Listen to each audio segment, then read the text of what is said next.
everyone, welcome back to Everything English.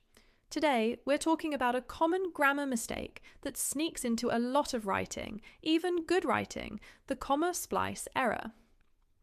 By the end of this video, you'll know what it is, why it's considered wrong, and how to fix it easily. So, what exactly is a comma splice?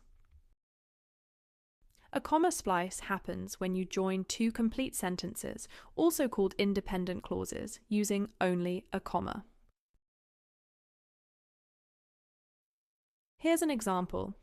I love grammar. It's actually pretty fun. This looks fine at first glance, but it's incorrect. Why? Because both parts can stand alone as full sentences. It sounds completely natural when spoken, so why is this a problem? When we talk, we don't use punctuation. We use pauses, intonation, rhythm, facial expression, and emphasis.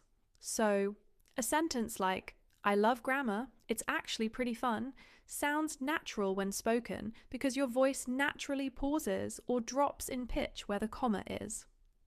Your listener understands the relationship between the ideas without any confusion. However, when we write, especially in formal writing, punctuation has to do the job that your voice does in speech.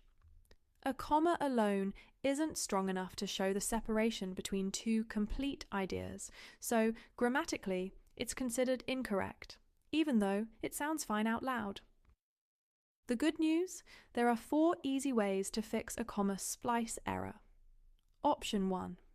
Use a period. I love grammar. It's actually pretty fun. Option 2. Use a semicolon. I love grammar. It's actually pretty fun. Option 3. Add a coordinating conjunction, like and but, so, or yet. I love grammar, and it's actually pretty fun. Option 4.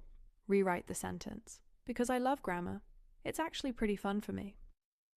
All of these are correct. Just choose the one that best fits your style and purpose. Here's a quick test. If you can replace the comma with a period and both sides still make sense, you might have a comma splice. And that's it. Comma splice errors are common, but now you know how to spot them and fix them like a pro. If this video helped you, give it a thumbs up and subscribe for more writing tips.